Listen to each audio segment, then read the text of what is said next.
Hi, I'm Kristine Moreland. I'm the founding executive director of The More We Love, an incredible organization that creates pathways out of homelessness, addiction, human trafficking, and domestic violence.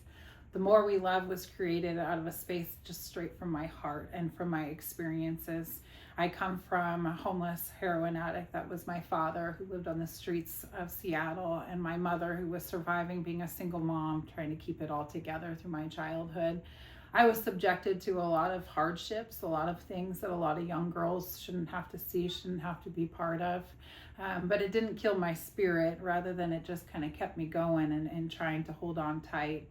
When I was 16, I actually ended up meeting my father for the first time. He knocked on my front door and I opened it, and there was a very scary man standing there. He then became the face of what I knew homelessness to be true.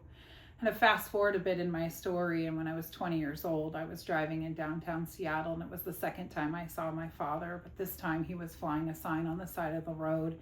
And it really gave me one of those stomach punches where I just felt like I needed to do something, but I was terrified of what he represented, all of the things that had left me with so much harm in my past. So I started doing coat drives. I was a pretty passionate person about wanting to find everybody who had a coat. They could give it to me, and then I could make sure it was connected to the streets. I started doing those coat drives about 25 years ago, and when I stepped out on these Seattle's Union Gospel Missions outreach vans to actually disperse those coats, it was the first time I had a glimmer into what real love meant and what love was needed on the streets of Seattle. I went under the bridges, the dark alleys, and I found people that were vulnerable who needed us most. That's when I began to do my real work. I just started walking the streets of Seattle and becoming people's constants. It's one of the sayings I have. It's just show up for somebody, be their constant. And I would do that day in and day out. I did it for 20 years. And just recently, in the last couple years, we created this organization, The More We Love, as a response to the community, to the crisis that we have when it comes to the drug addiction, to the crisis of the human trafficking, the immense violence that's going on in their streets.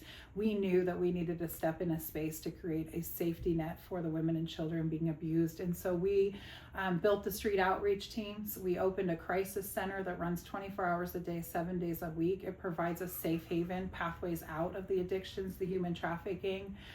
We take in women 24 hours a day. Most recently, we just took in a beautiful woman who was being trafficked off of Aurora with her 2-year-old child.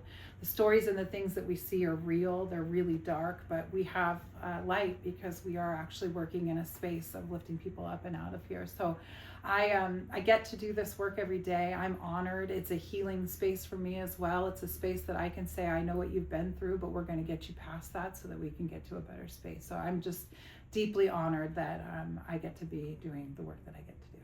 A year ago, we opened the Pathway Inn in partnerships with South King County and the city of Seattle.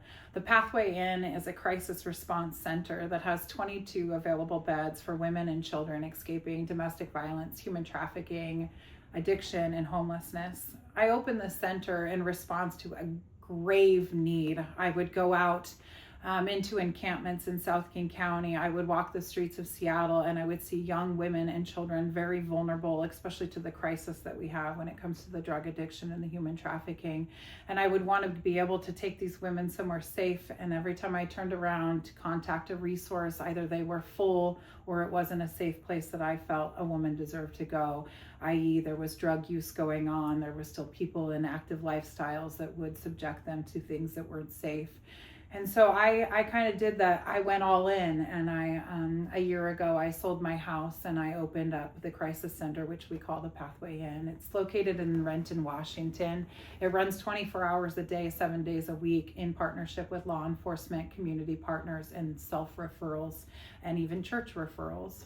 We have women that come to us at 2 o'clock in the afternoon, 2 o'clock in the morning, at any given time in crisis. And crisis sometimes looks like a human trafficking circumstance where a pimp has held a young girl out onto what we call the blade or the track for endless hours, having to do unspeakable things, and she's being diverted by law enforcement into our crisis center so that we can get her safe.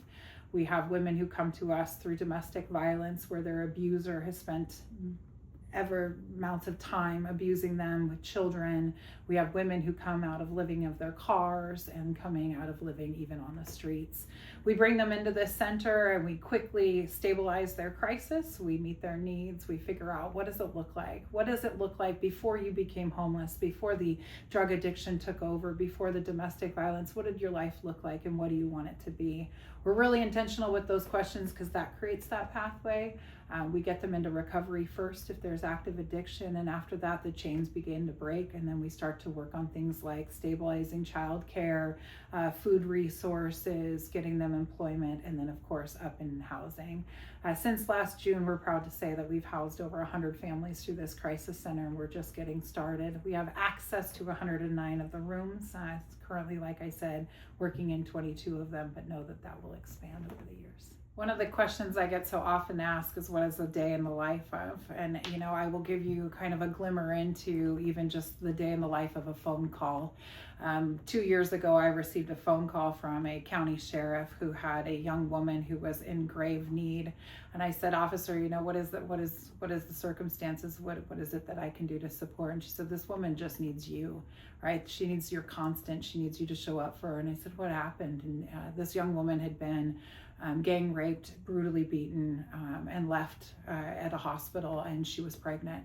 And he just said, you need to show up, Kristine. And so we quickly got her safe into a hotel room space.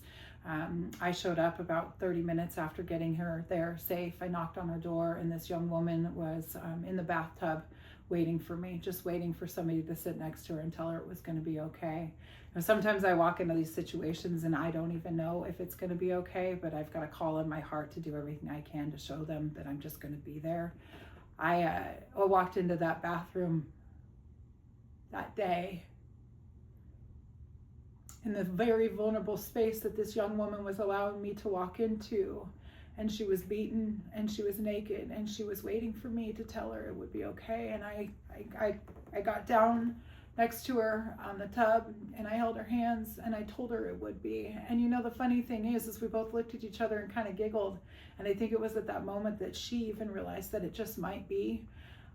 I've been able to walk alongside this beautiful woman for the last 2 years. She is now housed. That baby has been born safe. She's clean and sober and she's thriving. And so I never know what is going to be on the other end of those phone calls sometimes, but I do know that it will be okay if I just show up.